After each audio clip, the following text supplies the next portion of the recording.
We are going to take a look at some basic concepts in web design. As a follow-up on what we've been talking about, we'll take a look at how to register domain names. Now, domain names are very important, and like we discussed in our last class, the last class we had before we had this very long break, we realized that without your domain name, you won't be able to have a unique location on the internet. So how do you get your domain name? There are people we call domain name registrars that are online, and the purpose they serve solely is to get your domain names registered, to register your domain names for you. So they're like agents, and somehow centrally they are linked together. So whichever of them you choose to use, they will do justice to registering your domain names for you. They also have other agents that work with them. Now, how do you get your domain name? The first thing you need to have at the back of your mind is a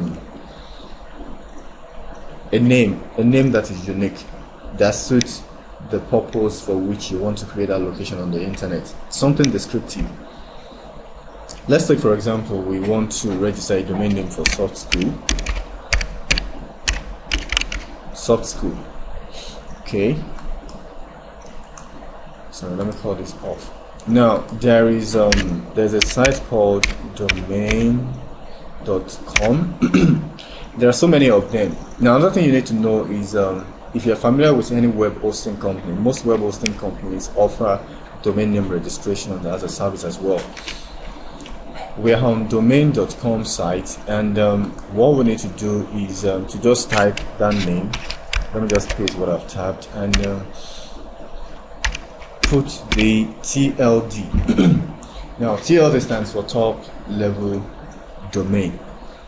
That describes the kind of domain you're trying to register, the class of that domain. That's a TLD. Those are the dots, whatever you have when you have a domain name, like SoftSchool.org, Yahoo.com, the .com, the .org, and all those things are referred to as TLD. That's the top level domain. Okay, so now the first thing you do is to put that name and search to see whether the name is still available. Like I told you, your domain name has to be unique because it's going to be on the internet, and you have domain names registered from all over the world. So you must pick something unique. So that's why a search has to be conducted. Now from the search results, you'll see some of these sections are grayed out, and those ones that are grayed out are actually not available, but the ones that are not grayed out are available. So as a softSchool.org is not available, it's been taken. So you may now begin to vary it. The other thing is sometimes you get suggestions. If you are okay with the suggestions you have, you can go with them, or you can vary the initial name you have picked.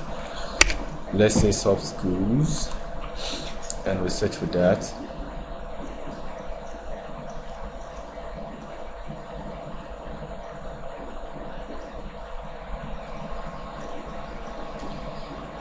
The search takes some time. Okay, it's still not available. Let's say we now say Soft School NG. Let's put NG. Let's add NG to it.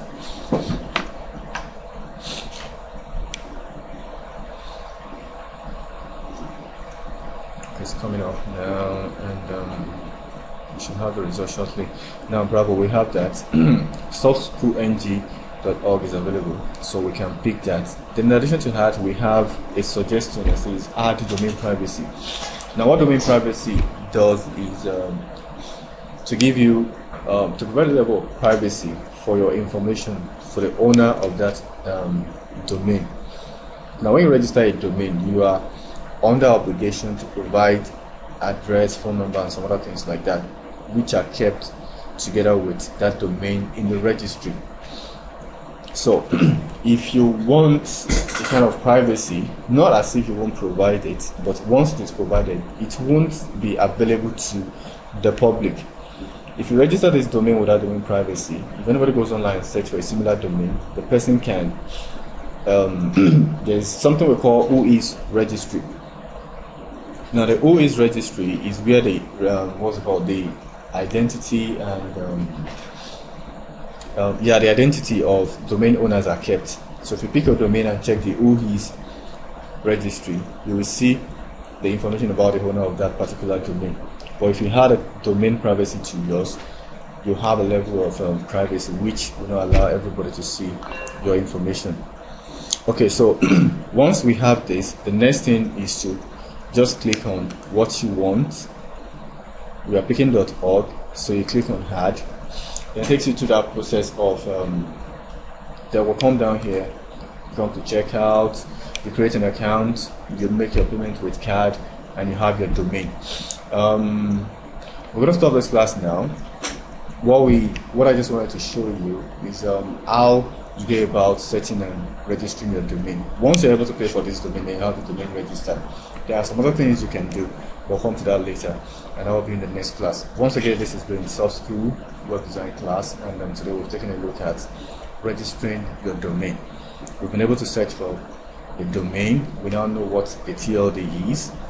That's the top level domain. Examples.com.net and so on and so forth. Thank you very much.